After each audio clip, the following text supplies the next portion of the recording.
Extreme fatigue, brain fog, headaches, shaking, the list of symptoms that can come with CFS and long COVID can take a toll on every aspect of life. And we're learning and finding that many of these symptoms are linked to a dysregulated nervous system.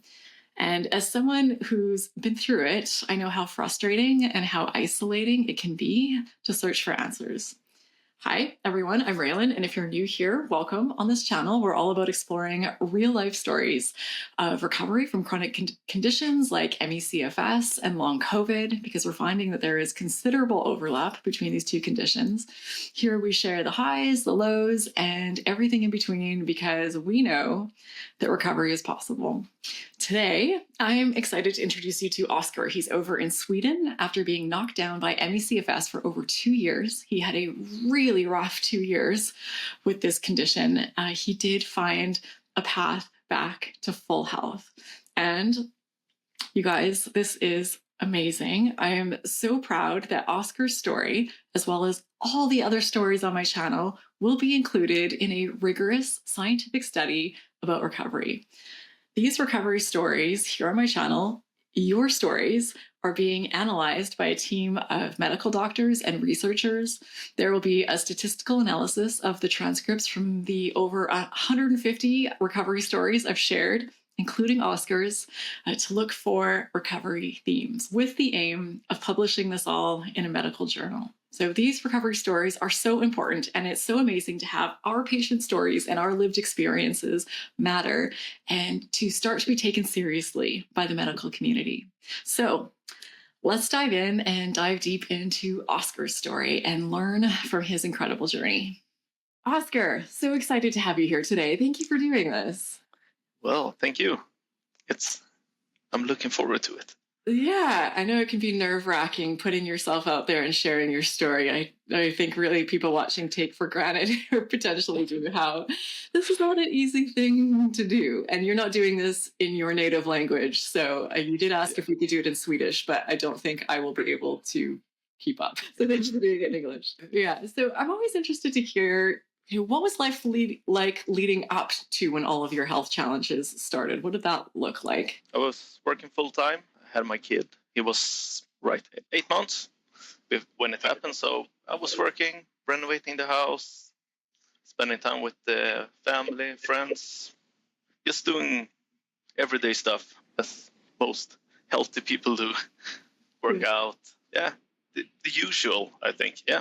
So it was always the highest gear in, high speed, everything. Working on the house, helping people out with other problems. Yeah, and it was quite hectic, I think. And then it just went, I don't know, black was the wrong word, but the opposite from one day to another, I think. Yeah. When you started having some symptoms or not feeling well, what happened? Did it come on very suddenly, or what did that look like? Yeah, it started that I lost my vision on the left eye. Okay. Just over I don't know, 1 hour or something. And it still is really blurry. And I called the doctors. Yeah, you should come in. And nothing was wrong. I just got an infection on my nerve, on the inside eye. What do you call it? Vision nerve? Something. So they made a lumbar puncture. And the doctor, he stung me like 10 times. And it hurts so bad into the spine. And I think that was the reaction to that caused the problems. Directly after, I couldn't walk for, I don't know, 3 weeks or something. Wow. So, yeah. And the headache was just, everything came directly. So I spent the week at the hospital. Then they sent me home with morphine and all kinds of drugs. So I have to sleep on the couch downstairs because I couldn't walk. I need help to go to the bathroom, take showers, everything. I couldn't cook, nothing. So I was bedbound. And my girlfriend had to do everything. And so that's how it started. And I think I have a quite positive thinking and thought, yeah, okay, it might take 3 or 4 weeks or something. Then I will be back to normal. But normal never came back. So I spent over 2 months on the couch almost every day. When I tried to spend time with a friend or do something, go to the down to the downtown and just do stuff. It became so worse. After I spent time with a friend or something, I have to rest for, I don't know, 1, 2, 3 days and just lock myself in. And I needed quiet, damp lights. And that's a problem with small kids at home who wants attention. And yeah, so it was hard in the beginning and became better after a while or something.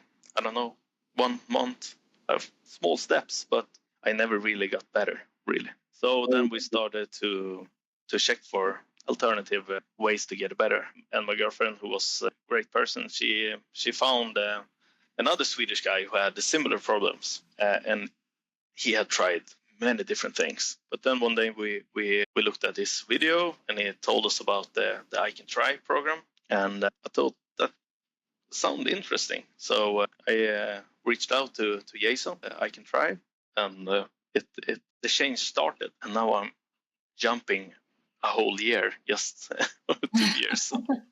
Even I was bad for 2 years before I met Jason. Wow. So when I was ill, I have a severe loss of memory during that time. So I need to check in with my girlfriend. What happened during that time? When did my son start to crow? But then after 2 years, we found out about the I Can Try. I reached out, and quite soon I felt a positive change. I've had a headache for 2 years, a really strong one, fatigue, and all the crazy symptoms that a lot of people with these issues struggle with. So after, I don't know, 2 weeks or something, the headache was like a 8 on a 10 scale, and then it dropped down to, I don't know, 5 or 4 or something rapidly. The change was great. The headache was better. The fatigue wasn't that. It was much better. I felt that I had more energy. I could do stuff. I could meet friends, not for a whole day or something, but for a couple of hours at least. Before I started the program, I couldn't do that. If I did it, I had to rest. It was that way for almost the 2 years before I started the program. The changes was really small on my own. I needed the right tools to get my brain functional again, I think. During those 2 years, I didn't eat with my family. I was eating alone almost every night because it was too hard to stay focused, to behave nicely to my kids and my girlfriend. Yeah, because I was so tired all the time and had this huge headache every day. So yeah, that was a change as well. That came quite soon after when we started the program. So I could be a normal person again, I think. Yeah. I'm so glad that the I Can Thrive program helps you. I know that's with Jason McTiernan. I've had him on the channel before. I know he had his own really rough journey with ME/CFS before he fully recovered. And now is helping other people. But I have so many questions about that 2 years. I'll try to limit it. But All right. it's a lot to try and sum up. But because it sounds like that was an incredibly horrific 2 years. It was really hard. And like, what did you think was happening? Had you heard of chronic fatigue syndrome, or had doctors told you anything? Nothing. Not a word about that. It was like, we can't find anything wrong with you. They took all the samples, everything, all the tests, and they found nothing. Nothing was wrong except for my eye. That was the only thing they could find. And I asked around about post-COVID and if there was something that could be wrong. And if it was the vaccine from the COVID vaccine, nothing. They were more who told you that. Who told you that it can be something other than what we are telling you. Which is nothing. They were more on the defensive side, and more than, all right, yeah, maybe it could be something else that we don't know about. It wasn't a great experience on the hospital here. What is this is one of the great things about getting to speak with people from different countries all over the world. In your experience in Sweden, what is the general awareness around ME or CFS? Is this an accepted condition? Is it talked about? No, I think it's quite new. It's not a new disease, but we never heard of it before. I got in touch with a specialist in Stockholm, he knew about it, and it was like he tried to help me. He was the first doctor who listened to me, who like, okay, I hear you. You have these problems. Okay, we can't see them on any test, but you have it, all right. But his solution was in to try with different pills and other drugs. And with the mindset, I thought that was, in my mind, it was working, but it really wasn't working. It was just numbing something or creating a new thing. Or so, I have never heard of it before I got it, and I don't think it's that wildly spread in our society here. Which has got to make it even more challenging to try to figure out how are you supposed to get past this. Okay, so someone let you know about Jason's program. I'm curious what you thought once you started it, because I know it's very different than, what doctors are telling us or what most of us have grown up being taught is how you heal yourself from certain things. So when you started the program, what did that look like, and what did you think about it? I tried to keep an open mind, because somewhere deep down I tried to stay positive, even if it was a rough 2 years. And I think that was the key to have an open mind, because first it was like witchcraft or something, gibberish work when I first thought about it. But then we say, what the heck? I can't lose anything. It can't be worse than it is. So let's try it. Let's be positive about it. And I think that was the key for me, at least. I think too, desperation makes us more open-minded. I'll try it. And me 2 years ago would have thought this was insane, but if you're telling me to eat eyeballs, I'll eat eyeballs. If there's a chance to make me feel better, I will do it. Not that what Jason's program is not at all. It is. No, it's a good program. No eyeballs. No eyeballs. No voodoo. It's good. So what does it, for people who aren't aware of his program, which I imagine is a lot of people, what sorts of things does going through his program involve? What does that recovery process look like? Yeah, every person to take in. You watch a couple of videos.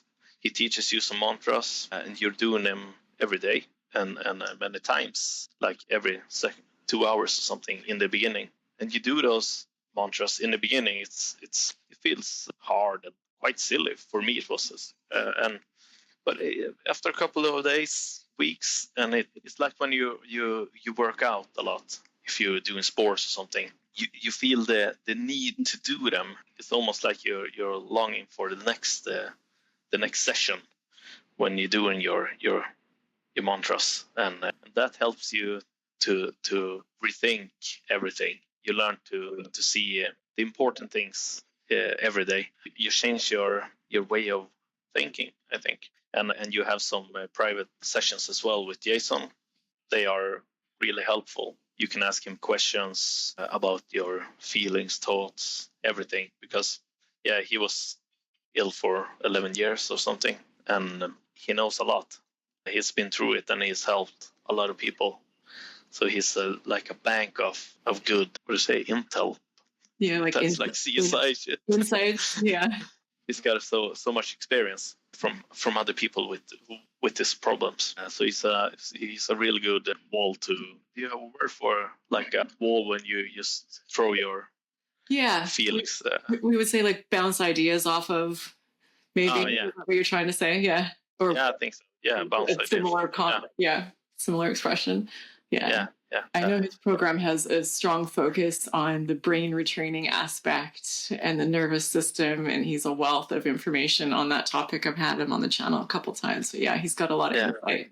Great guy, easy to talk to. So he's really passionate about it. He is, he's a good guy. So once you started the program, what sorts of improvements did you start to see? The headache was the first thing. It lowers down from a 8 or something every day to a 4 or something, and it happened quite fast. Just after I don't think it was a week, it was a couple of days. Just that was the first thing. Then slowly my energy was getting better for every day. I one thing that really is my biggest memory from my recovery is that my kid, during my 2 years of illness, he wasn't avoiding me, but he wouldn't come to me in first hand if he hurt himself or something. He would go to mom. But when I got better, he started coming to me more and more and more. And I think that was the biggest signal that something was happening. A big change was happening. It was like if he was feeling that I was getting better as well. So yeah, that was one change, one positive change. Yeah, just getting my life back on track again. I could start cooking food, cleaning the house, doing the dishes, just small things in the ordinary life. I could help out with anything. So it was the small improvements of energy, and it was happening every week. Wow. Better and better and better and better. I can only imagine what a relief that must have felt like to see that happening week by week after those really rough 2 years. Yeah. And when you get that feeling that, all right, it's going in the right direction, you just get the glow back. You don't take things for granted as you used to do. Yeah. When I look at my kids, I look at them and I really look at them. I look at everything. You just embrace every moment and you try to live every day, I think. So where are you now with all of this? How are you feeling now? What does life look like? It's quite different. Not that different from before. I got ill, but I can work again. I can play with kids all day long. I don't have to take naps or rest, or I can live the life at the fullest.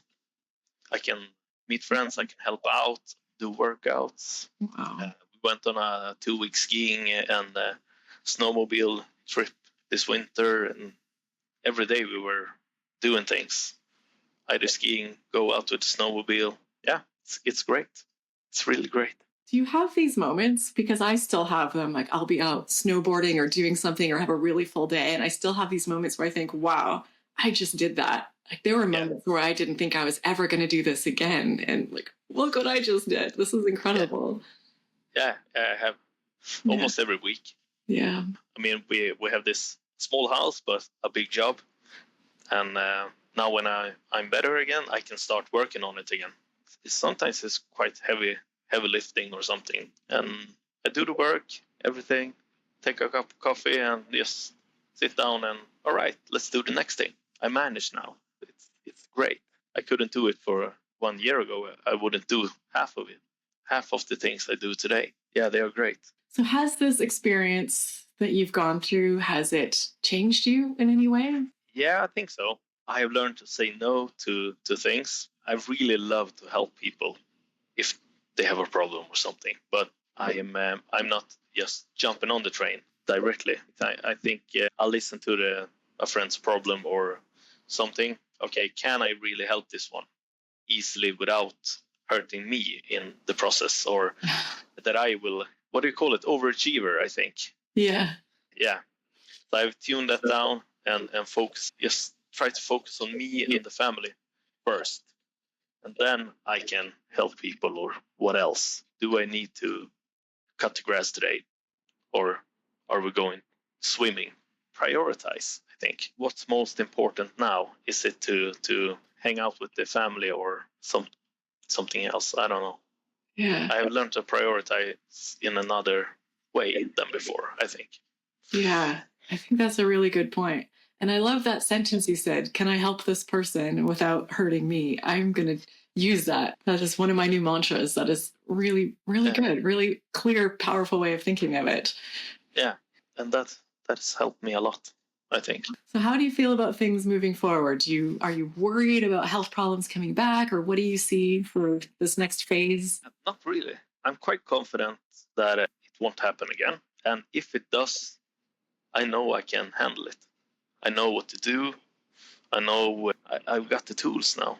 The I Can Thrive program gave me the tools to get through problems like this, and I can help others who doesn't. So with other people with other sorts of problem, and I will try to tell them, and okay, I did this. You can try some mantras. You can try to think differently. Yeah, it's quite easy, and it's so interesting to talk about it with other people. My friends and I, we have never talked about problems or mental illness or something.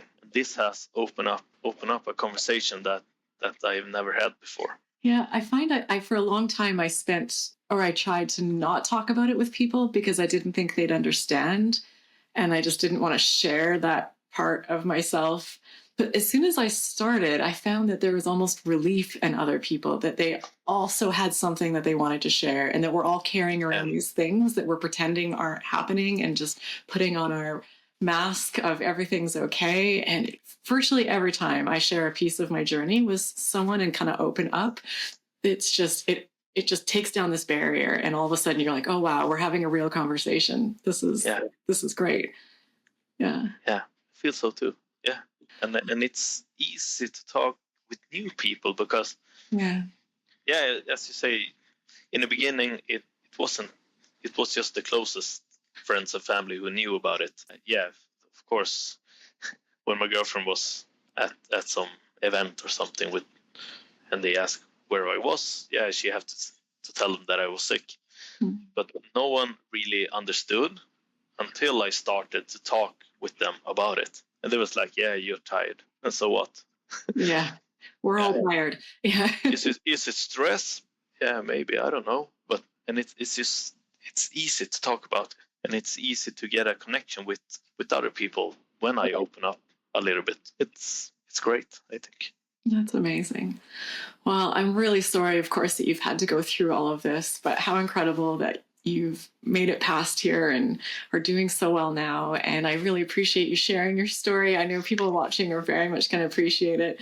I have actually quite a few people that subscribe. Someone on my team told me, because I have a newsletter that I send out every week, and the third biggest country or group comes from Sweden. It's US, then Canada, and then Sweden that are looking for this information. So it seems like there's a need and a desire to get more information out. At least that's what I'm reading into it. So I'm sure not people all over the world will appreciate hearing your story, but it sounds like there's a need for more awareness in Sweden as in many countries. So I'm sure this will be appreciated. You putting yourself out there and sharing this with people. Hope so. And for people watching, if you're not signed up for my newsletter, I just put out summaries every week of the recovery stories. So bullet point, quick scan, what worked, what didn't, key resources that got the people there. So I know it's a lot to keep up with all these videos. But thank you so much, Oscar, for doing this today. So much appreciation for the time and your efforts here. So thank you very much. Well, thank you. It was fun. Good. Did you think at the beginning of this interview that you would say it was fun at the end? I had a hunch, but I wasn't sure. I just know it can be nerve-wracking. So I don't think fun is the first thing people think of. They're like, oh I'll put myself on the big scary internet. It'll be fun. What could go wrong? Glad it went well. And as always, I just do a thank you at the end of my videos to one of the channel members. So today I just want to thank Natalie Staub. Thanks, Natalie, for joining the channel, becoming a member. I really appreciate the support. Big hugs to you. And big hugs to everyone watching. As always, looking forward to your comments. I'll link up here on the screen an interview that I did with Jason McTiernan, who did the I Can Thrive program that Oscar used to recover. And it's kind of a brain retraining sort of 101 session. And he really walks through the core concepts of brain retraining. It's a wildly popular video on my channel. If you haven't seen it already, it's a really good one. So I recommend checking it out. So thanks again, Oscar. Thanks to those of you who are watching. I hope you enjoyed this video. I hope you got a lot out of it. And I hope to see you in this next one with Jason.